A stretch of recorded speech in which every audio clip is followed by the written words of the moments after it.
So just let me make sure that that is happening. Oh, great. We have Lara from Bogota. And we now have somebody else from Chengdu. Okay, so can you all, Fish, can you tell if it's recording? Yes, it It is. is recording? Okay, great. So welcome everybody. I'm Marianne Krasny. I'm the course instructor. We also have Xin Yu or Fish, who's our chief Chinese course instructor today. And I'm going to introduce our speaker, who I'm really excited to hear from. So Dr. Jessica Teets is a professor at Middlebury College, and she's associate editor-in-chief of the Journal of Chinese Political Science. Her research focuses on governance in authoritarian regimes, especially the role of civic participation, so super relevant to this class. And you will note that you had a bunch of readings from her too on the course platform. She's written several books, including Civil Society Under Authoritarianism, The China Model, and has co-edited a book, Local Governance Innovation in China, Experimentation, Diffusion, and Defiance. In addition to publishing articles in the China Quarterly, World Politics Governance, and the Journal of Contemporary China. She's working on a new book manuscript with Zhang Gao on changing governance under Xi Jinping. And Jessica, although in your biography it says there's a forthcoming edited volume, I think it's already published, which is Lobbying the Autocrat, right? Is that, and with Max Grumping, and that's open access. So we actually posted it on the course site. So with that, I'm going to turn it over to Jessica. Great, thank you. And if you have questions, please type them in the chat. Yes, great. And Marianne and Fish, please feel free to interject if something's not clear or if there's a clarification question or anything like that. So let me go ahead and share screen so I can have that up there. And everybody can see this? Great. Yes. Good. Yeah. So as Marianne said, I'm a political scientist. And so for political scientists, when we study civic advocacy, how citizens try to interact in the policymaking space, we tend to focus a lot on the relationship with the government. So that tends to be sort of our overwhelming lens. So it's not that we don't study how these groups work, like what sort of strategies they use, which ones are more effective, but primarily our focus is on the relationship with the government. And so what I wanted to start talking about today is just the overall relationship between advocacy groups and people who want to do advocacy in China and the government.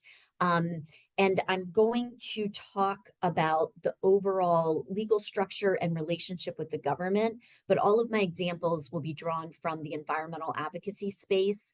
But also I am trying to keep my talk fairly short so that we'll have time to go over some questions. And so if you have questions that are more focused about specifically environmental advocacy in China and what's happening there, I'm also happy to answer those. So this is sort of we're sort of using a funnel shape, right? We'll sort of talk about the broad relationship first, what the legal structure is, what groups, what sort of space there is, and then we can narrow down to more specifics. So when political scientists talk about civil society, they're really thinking about groups that are voluntary groups. So this is where people join these groups because they have a shared interest. You can see I have a picture here of a Greenpeace operation against a Japanese whaling vessel. So these are people who, you know, care about climate change, care about the environment, maybe care about preserving whales. And so in political science, we want to make sure that we're looking at these voluntary groups. So we try to distinguish them from organizations that are started by the government. And we're really trying to look at the voluntary sector.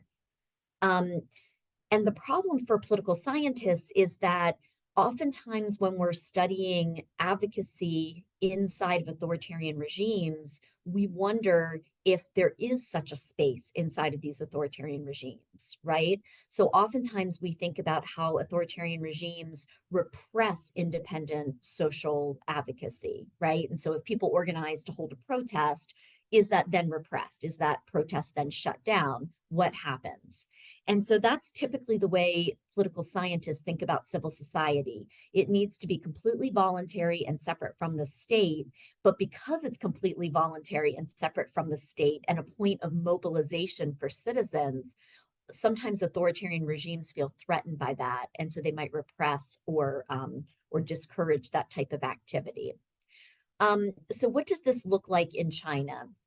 So in China, we saw that these advocacy groups really developed starting in the late 1990s, but they dramatically increased their memberships and their activities and just the simple number of how many groups there were in China very, very quickly.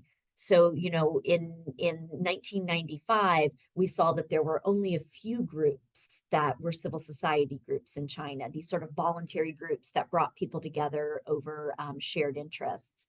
But by this other picture date, 2009, we saw this huge expansion of advocacy across China. We saw individuals coming together to advocate for different policies. We also saw the creation of lots of different types of groups.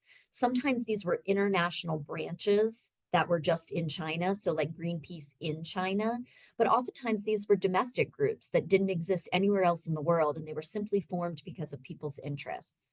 So what we're basically seeing is basically in the 2000s is this huge flowering of civil society activity and advocacy in China. So it's a pretty short time period, but a lot of development happened in this short time period.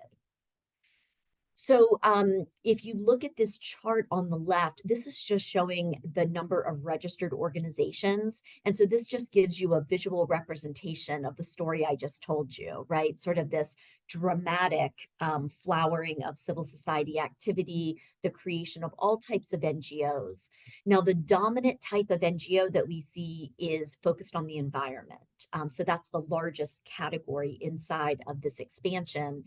Now we have well over 1 million different registered NGOs in China.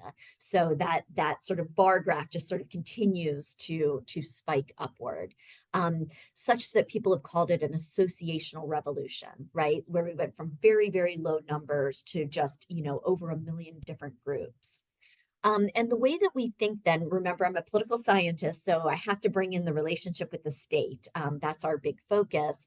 And the way that we think about these relationships is that we have a lot of government organized groups. So these are groups that are organized by the government, but they're meant to do advocacy work. In political science, we like to call them transmission belts, where they're basically trying to connect the government to citizens or interested parties. And so they can carry the interests of society up to the government, but they can also tell the society about government laws or procedures or ways that these groups can work. So they're really supposed to link the state to society. And you can see some of the different types of groups down here, like the Women's Federation is a very active group. So those are government organized nonprofits, or what we would call gongos. On the other side, though, we have a lot of grassroots groups. And so these are formed, you know, just because people share an interest. So this could be like a local environmental club on a campus that's formed by a professor and some interested students, right? So these are the different types that we have. We also, again, have those branches, those international branches of INGOs or international NGOs, like the picture of Greenpeace. So these are registered in China. They're staffed by Chinese staffers, but they're a branch of an international organization. So that's sort of what the space looks like inside of China.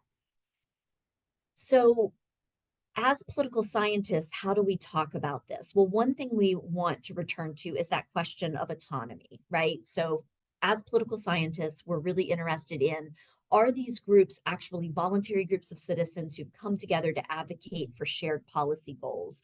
Or should we think of them just simply as an extension of the government? They can still do good work, but we really shouldn't think about them as some expression of society, right? And then the other thing that we think a lot about as political scientists, again, is this question of, inside of a non-democracy, do they view these groups as threatening, as sort of autonomous points of citizen mobilization, or do they view them in some other way? And so that's sort of the question when we see this associational revolution happening in China from like the late 1990s through the 2000s. Why do we see that? So why don't we see that the Chinese government represses those groups? Do they view them as a threat, or how do they view them? And so when I first started my book project, this was back in, I was looking mostly at these groups in like 2006 through 2012 is this time period. And this is really where we see this peak of the associational revolution. And so the question that I was really struggling with is that in a lot of authoritarian regimes, we see that the government cracks down on these groups, but in China, we see the flourishing of these groups. And how do we understand that? And so through field work with lots of government officials and lots of these groups in China, what I basically learned is that the government just didn't know how to understand what these groups were or what they were doing. And so they took this sort of hands-off, like, let's see what develops approach, which they talked about as sort of a maybe yes, maybe no. And so they didn't really necessarily understand what these groups were. And so they allowed most of them to function to try to figure out, who are they? What are their goals? Are they helping us? Are they hurting us? And so beginning in the 1990s and the very early 2000s, it was this period of mutual learning. So these civil society groups that wanted to advocate for policy were just forming and trying to figure out how to do this. On the other side, though, for government, they were also trying to figure out, who are these groups? What are they doing? Are they good? Are they dangerous? What should we think about them? And so we see that there are different sources of experience. So again, groups like Greenpeace or the Nature Conservancy or organizations like this with a long history who've worked in lots of different countries, they formed branches in China. And so they brought in a lot of lessons and strategies and ways of doing things. But we also then saw all of these grassroots groups forming that, again, were just learning and trying to figure out how to advocate for the policies and services that they wanted. So we had this really experiential learning process happening for local government, but also they were able to see what was happening in other countries. So for government officials, they also get to see what's happening in other countries, and they can see, okay, so if we have Greenpeace or the Nature Conservancy in China, what are the other programs that they offer? Sometimes this was simply reading about these cases, but a lot of times these groups like Greenpeace or the Nature Conservancy would actually fund sort of field trips for government officials and take them to these sites in other countries so that they could see how like ecotourism projects, for example, would work in another context. So we saw local government officials going from places like Yunnan in China to places like Costa Rica to see what ecotourism looked like and how it worked. So again, there was this really rapid learning process. And basically, what they learned is that these organizations can really help government solve social problems, environmental problems, all sorts of different problems at the local level. And that's great. So if you're a local government official, that's a great thing, right? But there are also some downsides if you're a local government official in that these organizations help mobilize citizens who have complaints. And so sometimes they are, here I'm saying sometimes loudly, as in, they're protesting, they're, signing petitions, they're really trying to get attention to their issues. And so it was this sort of balancing act between the good things that the local government wanted and these potentially problematic things, right? And so what the government had to figure out then was, how do we create a legal structure and a way of interacting with these advocacy groups that gets more of the good stuff, the helping with the social problems, and less of the bad stuff, right? We don't want people protesting in front of our government offices or mobilizing to overturn our policies. And so that was sort of the dilemma then that we see that they are left with. Oh, sorry, Fish. The Chinese came up a little bit later. And so what I argued this resulted in, so throughout this time period, then of this learning, we didn't see that the government really made any policies at all. It was a sort of hands-off approach where they were learning as they went. But then by the late 2000s, we see that there's this coalescence around a certain type of relationship, one that they hope will get more of the good stuff and less of the stuff that they don't want to see. And so, what that resulted in, first of all, I showed you those charts. That was the associational revolution in China, right?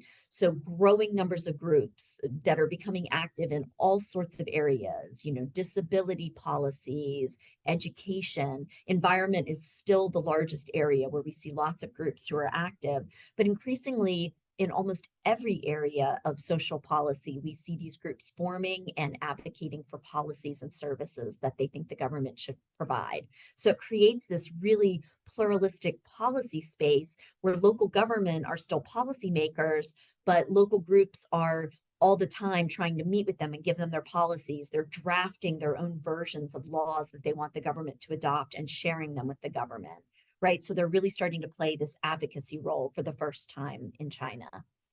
Um, What's interesting, though, is that even though we have those gongos, those government organized groups, and of course they're very active in this space, a lot of the groups that become the most active are outside of the state. So some of these are the international branches of these international NGOs, like the Nature Conservancy or Greenpeace, but a lot of these are local groups. So I talked to a lot of environmental groups that actually in Yunnan sort of crossed over with minority culture. So they wanted to preserve minority culture, but this also had an environmental component. So these were not started by the government. They came completely from local interests and local concerns. So what I want you to understand about this space is that it was not state controlled, but it was really pluralistic. Lots of different types of groups, lots of different types of interests are all operating in this space. So the state then, of course, is responding to this, right? And remember, as I was saying, they want some of these good things that the groups are giving them, but what they don't want are some of the mobilization, protest, petition activity, right? They'd like less of that. And so how do they get that? Well, what they tried to do is they tried to create a set of incentives to encourage groups and give them positive incentives to do certain things and discourage them from doing other things. And so some of the positive incentives, and this will probably correspond to what we see in other countries too, right? So this list of incentives we see all around the world. So positive incentives are if you're a group that the government thinks is doing good work and helping them, they will give you funding, right? They might contract out with you and let you work on a service. They'll give you registration and allow you a legal status. They'll give you permits so that you can try pilot projects or demonstration sites that maybe then can be adopted for government policy.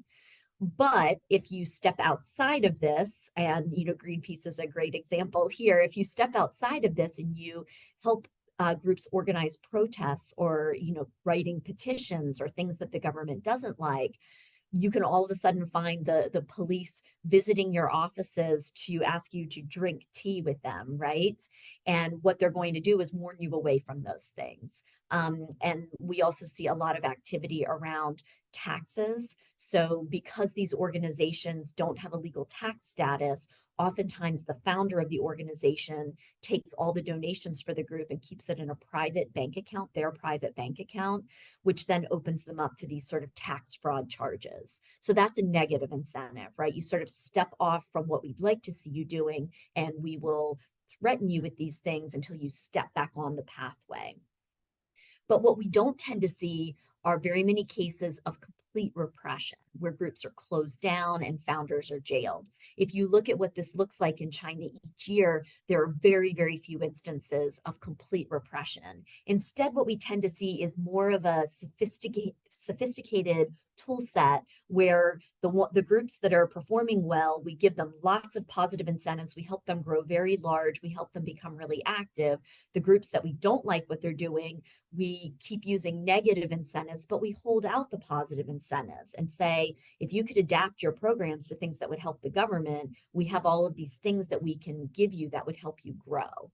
And so over time, the idea would be that you nudge all of the groups into the direction or the space that you would like to see them. And so there was a famous example for Oxfam that had started recruiting university students to work with migrant workers in the cities that the students were going to college in. So this was in, cities like Beijing. And so they wanted to match the university students with the migrant workers to help them advocate for their rights. These are two very sensitive populations, according to the Chinese government, and they did not want them working together to advocate for their shared interests, whatever those might be. They wanted these two groups to stay separate and talk to the government about their interests, not to each other. So they could have closed Oxfam down, they could have kicked them out of the country, but they didn't do this. Instead, they went through the education ministry and sent direct instructions to all of the universities and said, don't allow your students, don't allow your students to register for this volunteer opportunity.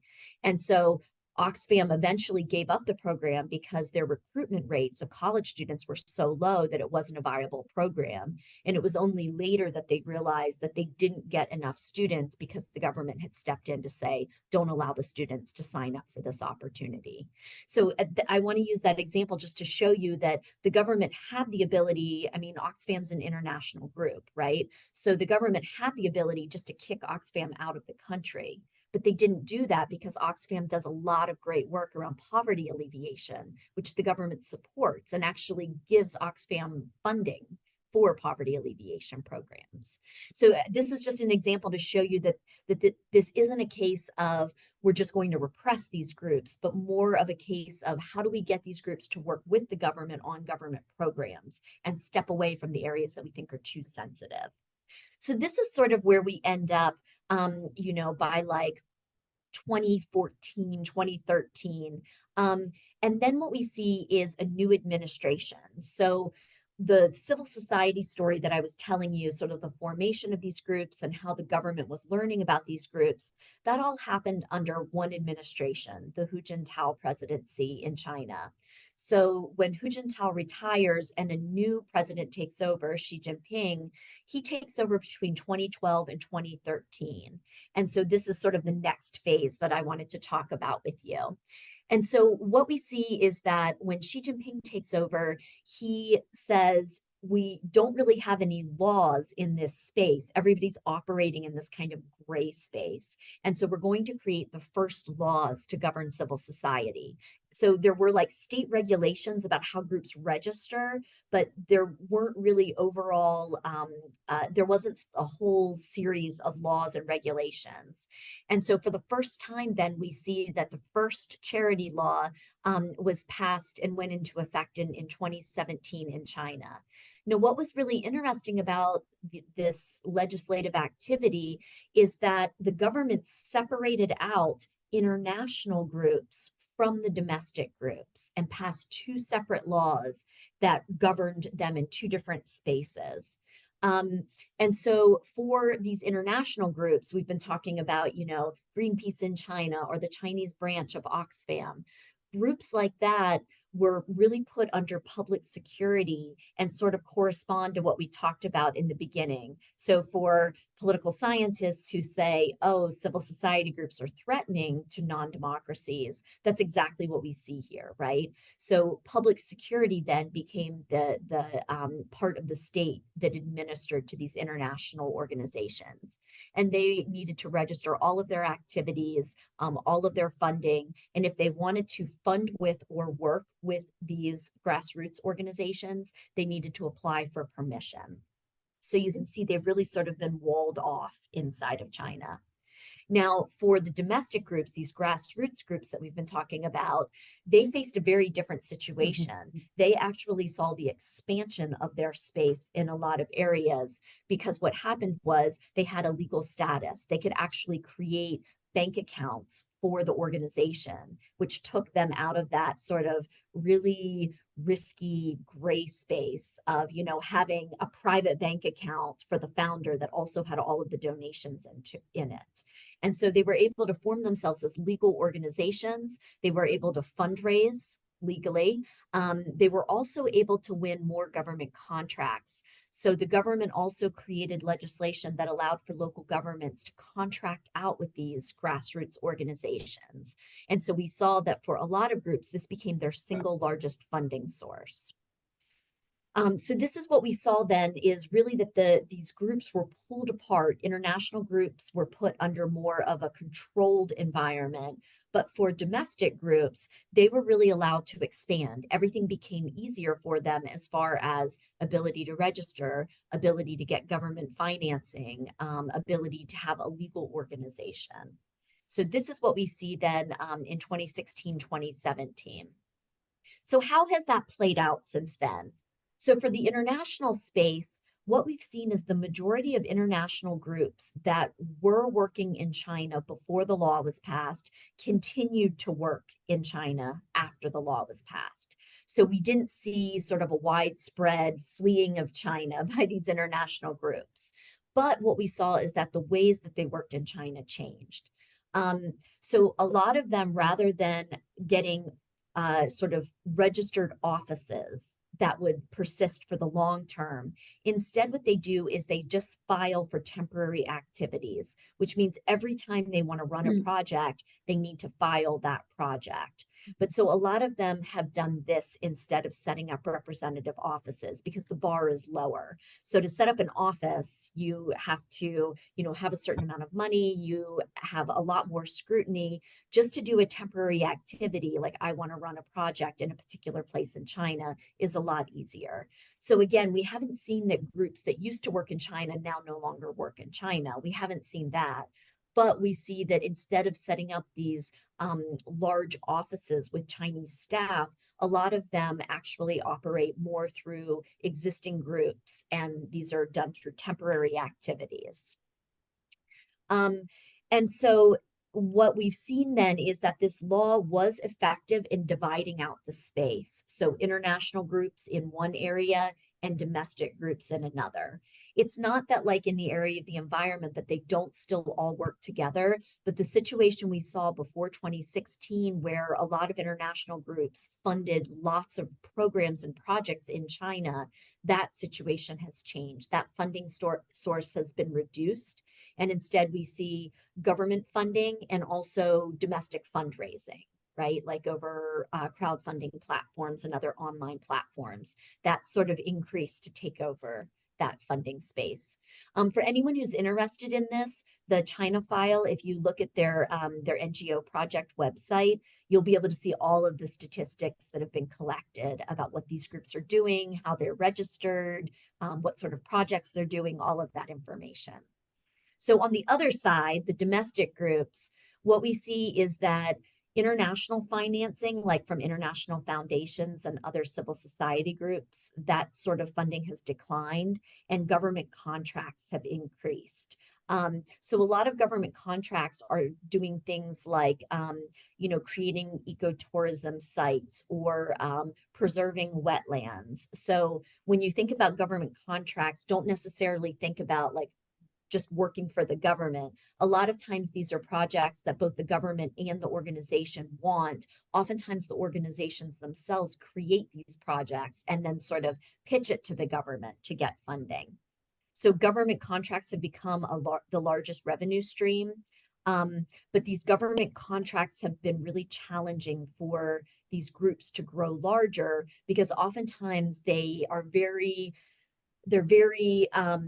restrictive in the way that the groups can spend the funding, right? So they want a certain amount of the funding to go for programs and not to cover administrative costs. So this has been really challenging for these groups to find money for administrative costs. And then another thing that we see is that and this is not just in civil society, this is also in private business and pretty much everywhere in China, is we've seen that, that the party has entered this phase of party rebuilding, where they want to have party cells pretty much everywhere, right? So if you're a private company, you have a party cell in your company, but also for nonprofits, especially the larger one, you'll usually have at least one representative from the party. And so this is presumably to follow that transmission belt logic that the government wants to know what the groups are doing. And then this person can also serve as a reference point for these organizations. So we've also seen the expansion of party supervision inside of these organizations. And we didn't see this before, right? So most nonprofits didn't have a party cell in them until recently. And then the other thing that we see is that the government has expanded the role for these groups. So they're still advocating for policies and writing draft policies. They're still running their own programs, like setting up, an ecotourism demonstration site to try to show the government how it would work. But we've also seen them move into the legal space, in that if we're in the environmental sector, nonprofits are able to have standing for public interest lawsuits. So they can sue local governments for not upholding environmental laws. The first version of this was fairly restrictive. So only very, very large groups, there were just a few groups that could actually pursue these lawsuits. There was a pilot in Shenzhen starting in 2021 that tried to expand that. And we've seen the expansion of this so that there are more groups that can bring these lawsuits. So what I hope you're getting from this is that what happened in this space is international groups and domestic groups were pulled apart. They're governed in different ways, and it's become a more restrictive space for international groups, but a slightly more expansive space for domestic groups. However, only certain types of domestic groups have really thrived because we do see that there's more surveillance and there's more control of what groups are working on. Before I sort of summarize where we are today in 2024, I just wanted to point out, I've been really focused, again, I am a political scientist, so I've been really focused on like the state and how the state works with these advocacy groups. But I do also want to point out that we see that there have been changing social norms. So remember when we started this story in sort of the late 1990s, we talked about how, these advocacy groups were really new to China. What we've seen since then is, again, this associational revolution, where not only have we seen the rapid expansion of all different types of organizations forming and working in this space, but we also see that the public has responded as well. So we see that most people volunteer regularly. We also see that most people donate regularly. So I do a series of surveys every 2 years in China, and we survey 5 different big cities across China. And what we see is that the majority of our sample regularly volunteer or regularly donate, and a lot of people do both. So we really have seen increasing social norms that support these advocacy groups too. They're looking to volunteer and make a difference in their community. They're looking to donate and make a difference. And again, the largest type of organization, the largest sector for volunteering and donations is the environmental sector. So we've seen not only the regulatory space change in China, but also the social space. And then, so I wanted to talk about where we are today to wrap up in 2024, and then I'm happy to take questions. So where are we today? So we've seen that the government has continued to encourage people to volunteer. So they've created lots of either online platforms or physical offices. So like if you're on any campus in China, there's both an app or a platform, but you can also actually go to an office and you can find volunteer opportunities. So in our survey sample, a lot of young people, this is the way that they find volunteer opportunities is they go through their campus office or they use online apps that sort of match volunteers with different organizations that need volunteers. So we've seen the continuation here. We've also seen that the government has continued to offer grants and contracting, as well as to fund nonprofit incubators. So these are usually other nonprofits who've sort of created incubation programs so that young people with good ideas about nonprofits can form their own nonprofits. We also see the expansion in China of a social credit system. This has Mhm. been halted by COVID and sort of the lockdowns that we saw in COVID. But I just wanted to explain that the government has picked certain types of behaviors as being good citizen behaviors. One of those behaviors is either volunteering or donating, right? So again, the government is encouraging volunteering and donating. So I just want to be clear that even though this is advocacy inside of a non-democracy, we see that the government has encouraged this behavior so far, but not equally. So they encourage volunteering, they encourage donating, and they encourage these advocacy groups to participate in policy, but not all groups. So again, remember there are some groups that they view as really helping the government, and then there are some groups that they view as potentially causing problems. And so what we've seen is that even though larger, well-resourced groups that work with the government have grown and expanded their operations, out of this space, we've seen that a lot of the smaller, more right-based organizations have been pushed out. So we see that a lot of minority rights organizations, a lot of women's rights organizations, a lot of men sleeping with men or HIV/AIDS organizations, a lot of those groups have been pushed out of this space and are no longer operational. We also see that there is much more reporting the government requires from these organizations, especially if they're going to collaborate or take funding from any international source. That is really scrutinized by the government and is really challenging.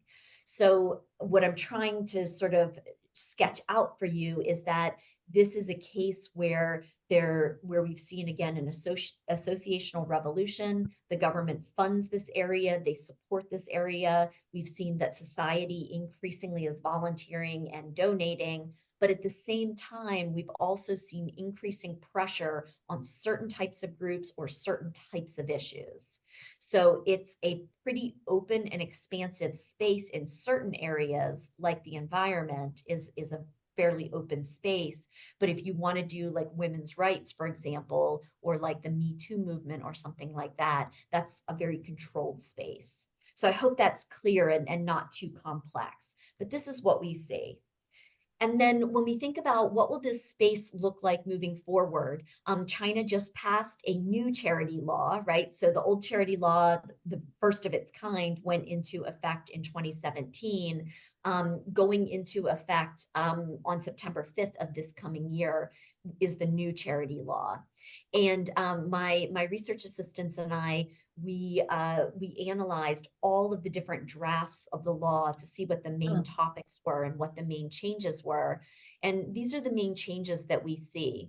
We see that the government is very concerned about emergency activities like disaster relief nonprofits.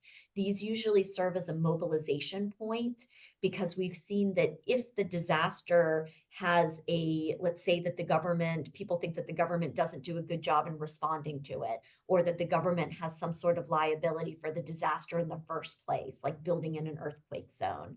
Sometimes what we've seen is that these relief organizations turn to advocacy groups, right?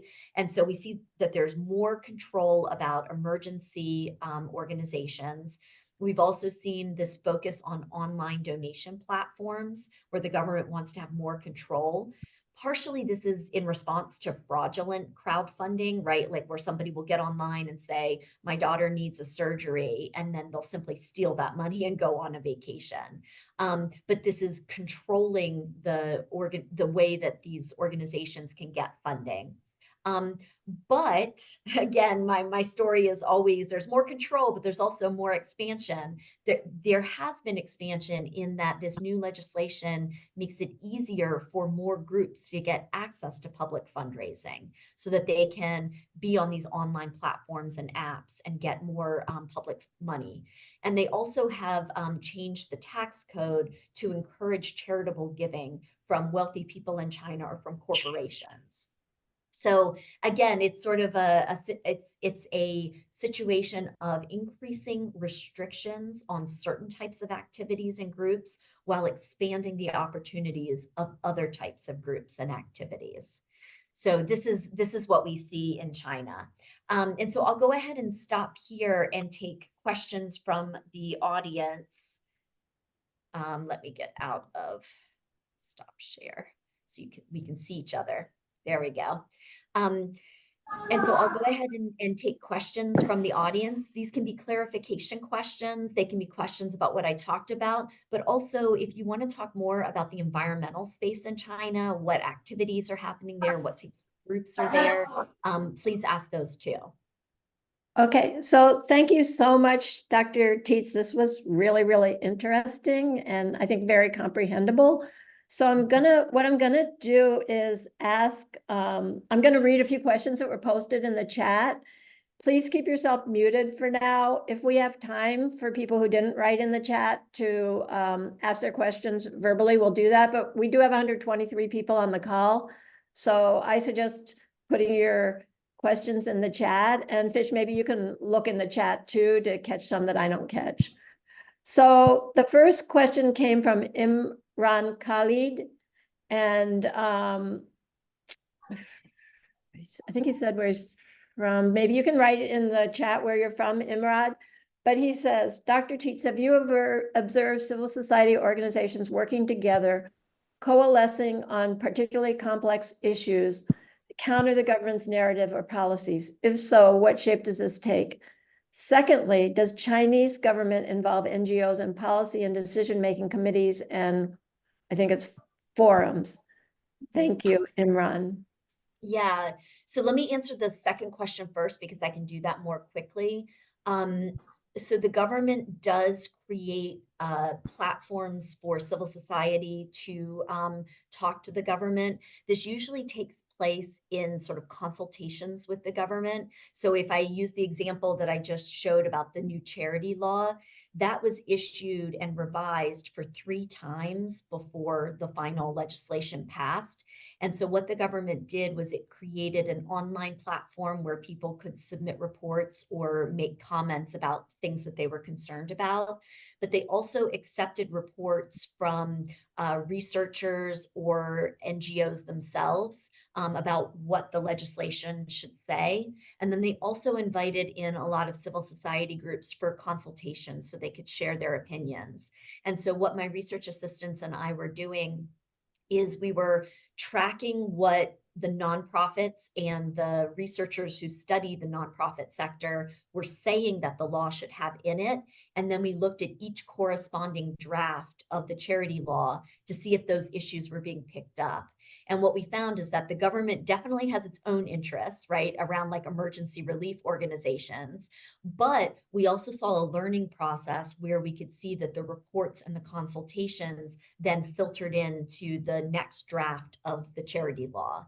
So there are definitely ways for experts to consult with the government. However, this also privileges the larger, well-resourced groups. So if you're a really small group, like a founder and a couple volunteers, it's challenging for you to get access to the government. But for larger groups, like if you're Friends of Nature or something like that, you're being invited in to sit down with the government, and you're also holding conferences and issuing reports about what the legislation should look like.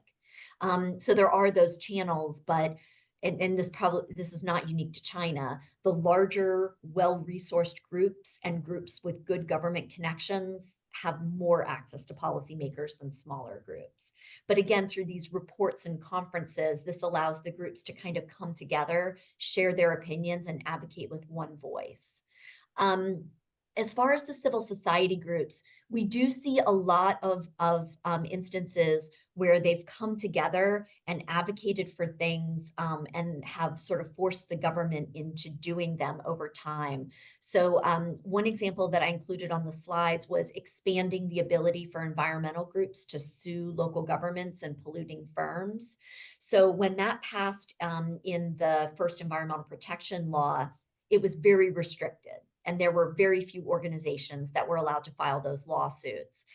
And so some of the groups that could file those lawsuits, like Friends of Nature, which is a large environmental group, they advocated in the beginning for that to be much more expansive. And the government said, no, no, no, we don't want this to get out of control.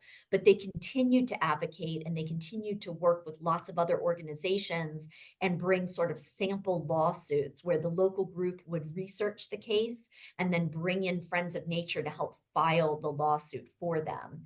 And then over time, what we saw is the expansion of the ability of more organizations to file these lawsuits. Now, it's not like throw the doors wide open and any group can bring a lawsuit, but it's more open than it was before. And this is a direct result of environmental groups that banded together to advocate for this. So we see lots of examples of that.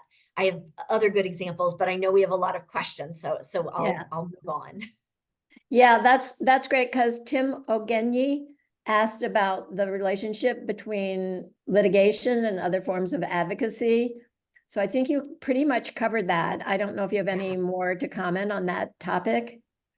Yeah, I mean, what we see is that these organizations, just like organizations everywhere, they usually don't just have one advocacy strategy. They usually have a number of them. So, for example, with this, with the revised charity law, what we saw is that these groups submitted public comments through the online platforms. They held conferences, they aggregated everybody's voice together, and they sent reports to the government saying, this is what we want. You know, we have 30 groups or 100 groups that came to this conference, and this is our joint statement.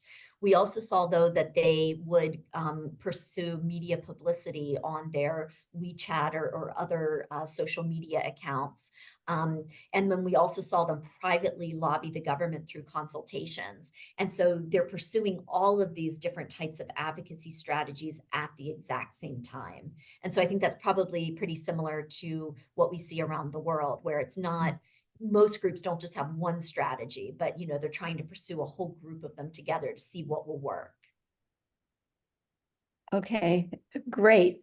I'm gonna just ask my own question, because I'm butting in here a little bit. I'm really curious, because the example from China, I think, is very inspirational, because we might, as people in the US, think that there's not going to be any civil society in China, but there is, and I think it's flourishing from what you've been talking about, what I've been reading.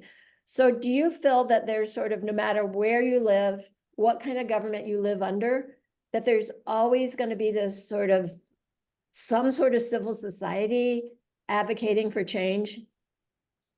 Yeah, and so in the book, the Lobbying the Autocrat book that I wrote with Max Gromping, we had 12 different country examples. So again, we were looking at non-democracies, but we were basically looking at any restrictive government space, right? Where the government says, this is our work, and you don't do this work with us. And what we see all around the world, and in China as well, is that local citizens will join together to advocate for things that they're interested in, even if it's something as simple as, a homeowners association because the landlord is not doing what they said they were going to do, right? And so, I mean, it's sort of a human tendency to bond together with other people sharing the same interests and try to advocate for yourself. Like disability rights in China, these groups emerged from families who had children with certain disabilities, and the public sector wasn't responding to them. And so they're asking for these services. And so I think that you will always see that space. But the difference is that how expansive is that space, and how likely are you to encounter repression of one kind or another, right? So being charged with tax fraud, or being sent to jail, or having security forces visit your house and scare you, right? So it's not that these governments simply say, sure, anybody can become a policymaker. It is a restrictive space. But what we see is that people are fairly creative and come up with some really interesting strategies. So like even in very sensitive areas in China, we see advocacy, like the Me Too movement in China, which was originally censored by the government. People got around this and did a campaign on social media to share instances for women for sexual harassment or assault or discrimination. And in order to get around the censors, they used images or other words that sounded like me too. So, Mm. you know, the people are very, very creative, and there is always something happening. The question Mhm. from a political science standpoint is, how regularized is this, Mhm. and how much repression is there? So is there a Mhm. lot of freedom to maneuver? Can you form Mhm. an organization and directly advocate, or do you have to be more creative? So we Mhm. see, you know, by and large, that a lot of people use media strategies, especially social media strategies, to Mhm. draw attention to issues and put Mhm. pressure on the government, and that usually lessens the chance of Mhm. repression Mm. versus like holding a protest, right? Okay, great. Okay, thank you. I'm going to move right on. Jen Rand asks, what similarities do you see between corporatocracy? Well, anyways, the whole point was there was a discussion, sort of a side discussion going on sort of corporate influence in the US. And so the idea is, what is the role of corporations in the sort of civil society, government, business sort of influence? And then there's a second question, which is not totally related, which is what can US advocacy groups trying to change US policy learn from what has worked in China? Um, so for the question about the corporate influence, so we do see that in China. It's not quite the same though. So there is, of course, corporate lobbying, just like there's citizen lobbying in every context. There's also, of course, corporate lobbying. Um, but we don't see that it's sort of a normal part of the government. So there are associations. So there are industry associations and business associations, and they'll regularly meet with the government and try to advocate for their interests. But we don't really see like, you know, political action committees and supporting, Mm. different candidates. Mhm. In some cases, it's just simple advocacy in the ways that we've talked about. Industry associations will submit reports, or they'll write draft legislation that they want. And then sometimes we see that it ends up also in corruption, right? Like clientelism and patronage networks. There's been an ongoing anti-corruption campaign in China since about 2013 that has really tried to break these linkages between big local corporations and local government. I don't know if it's possible to ever remove those interests from any society, but that's the Chinese government's perspective, is that they view these linkages as undesirable, and they're trying their best to break them up. Mhm. As far as advocacy and what US advocacy groups could learn from those in China, I mean, I think that a lot of Chinese organizations actually view it the other way, just because they have a smaller history, a smaller period of development. And so they oftentimes want to learn from groups that have, really long histories, and they want to try to understand the way that these groups are working. Um, but I do think that there are good lessons coming out of China, but I do want to caution us, this is a young civil society space, right? A lot of these groups are very young. They're still trying to figure out what their strategies are. They're still growing and developing. So it's not like they've been in existence for like 75 years and, they have a sort of a really established structure and established strategies. A lot of what these groups are doing is trying to be really flexible and nimble and sort of learning from doing. But I actually think that that's a really good lesson for all types of civil society groups out Mhm. there. And we find that, especially in non-democracies, that these groups are very flexible. We call them sort of adaptive lobbyists, that they sort of look for where the space is. And so depending on your issue, it might be a sensitive issue, and what you can do is maybe try to put like a funny social media post out there to draw attention to it. And maybe that's all you can do in that space. But then there are other spaces where you can have sort of full scale advocacy efforts, right? Where you are publicly commenting on what you want, you're directly consulting with the government. And so I think what I've learned from studying these groups in China and around the world is to simply be flexible, right? And to try to be as creative as possible and figure out where the space is. And so as things get sensitive in one area, these organizations then shift over and try other strategies. So, one strategy that's worked really well in China is just sort of the use of humor. So one of the groups that I studied, they created a swimmable rivers campaign on Mhm. social media, basically to say the government was certifying water as clean, but everyone knew it wasn't clean. And so they basically put out these bounties, like, we'll pay you all of this money if you swim in that river that you just certified as clean, right? And of course, none of the local government officials were going to swim in that water. It was really polluted. But it was sort of the use of humor to point to something where the government was saying the water's clean and everyone knew that the water wasn't clean. Yeah, great. Thank you. Yeah, we use that example in the course, one of the course lectures too. So. Oh, good. So Sadaf asks, how is civil society responding to addressing China's global environmental impacts? Yeah, so this has been a really interesting news space. Please mute yourself. I'll try to, oh, here it is. There we go. Just a sec. Charity, can you mute yourself, please? It's not working for me, Fish. What about you? Having more fun than There we go. are. Okay, there we go. If you said something before, we weren't able to hear you. No, that's fine. That's fine. All I was saying is that this has been a really interesting space. So a lot of the activity here has been relatively new. So you had organizations that focused on climate change in China before, and what they usually tried to do was put pressure on the government to sign on to international agreements, right? Like the COP Accords. What we now see, though, also is this interesting new development where China's Belts and Roads Initiative, they just had their 10-year anniversary of the Belts and Roads Initiative, and they announced a lot of new initiatives. And one of the initiatives is sort of greening the Belts and Roads Initiative, or creating small and beautiful projects. So this idea that we need to bring environmental protection and awareness into the Belts and Roads project. And so a lot of the organizations then that we see that used to work in China now are also working internationally in countries all around the world as part of the Belts and Roads projects. And so they're directly trying to work with projects that are funded by the Chinese government, but are taking place in other countries.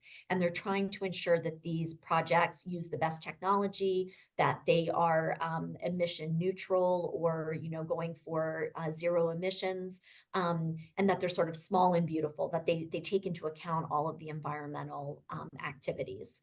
So that's one, excuse me, that's one really interesting and positive thing I see is sort of these environmental, especially climate groups going global and playing a more global role.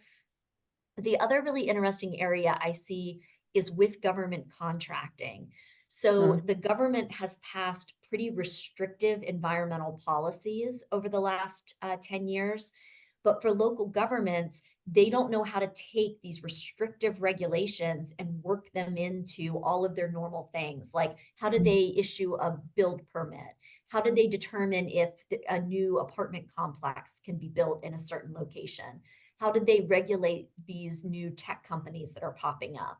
So they have the regulation, but they don't necessarily know how to put that in your day-to-day governance.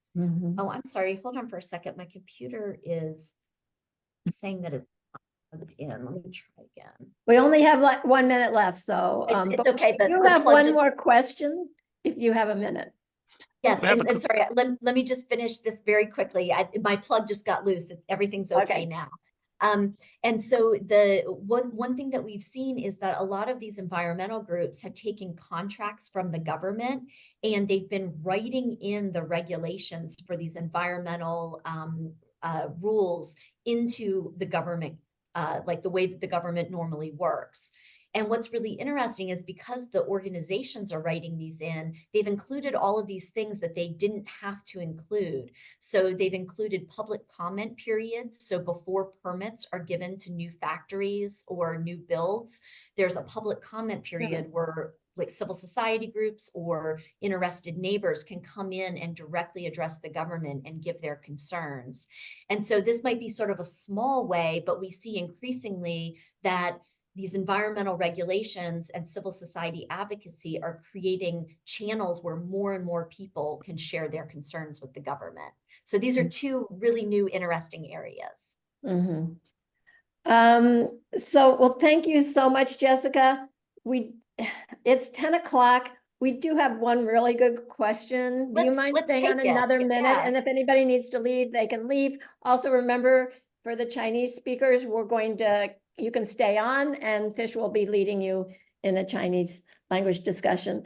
So the question's from Chen Yang Li, and he or she is interested in the role of World Bank and Asian Development Bank, those kinds of financial institutions, and how effective is their advocacy in China, and how can civil society cooperate with the advocacy of international organizations? And that will be it for the question. So sorry we didn't get to everybody, but we can continue the discussion in our office hours and see if we can maybe find some answers.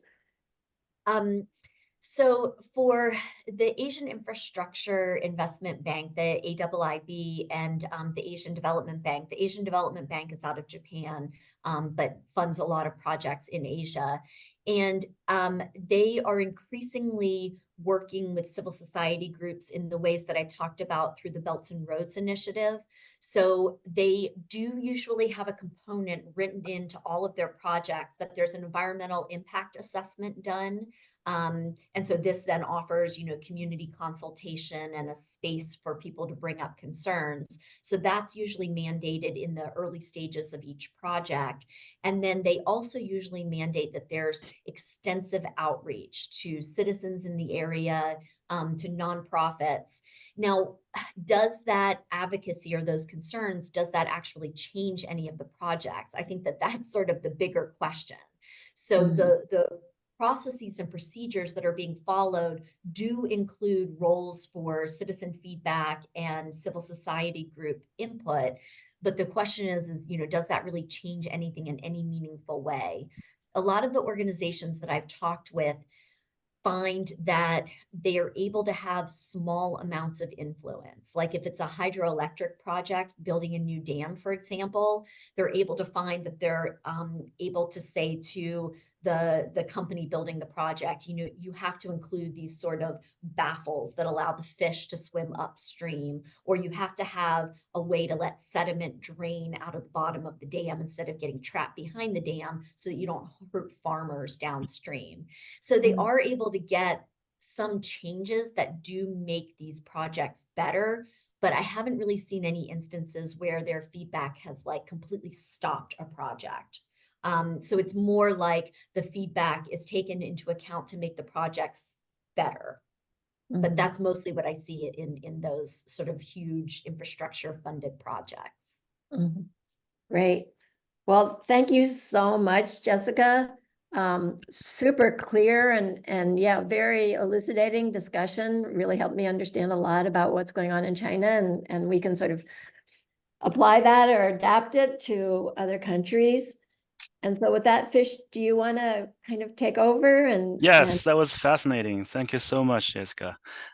We are gonna have this Chinese session in translating Jessica's slides, but it's gonna be far more less than what you can hear from Jessica's original version. But I think we will have both recordings for everyone on the course. So thank you so much, Jessica, again. I think if you can take a look in the chat, I think people are responding your contents in a very, very positive way. 好，那我们现在就开始I'm gonna shift the language to Mandarin. 谢谢 Jessica， 谢谢赵娜老师。好，那我现在就开始讲中文。Maybe we can stop here for the English. Oh yeah, you want me to stop the recording too, right, Fish? Yeah, yes.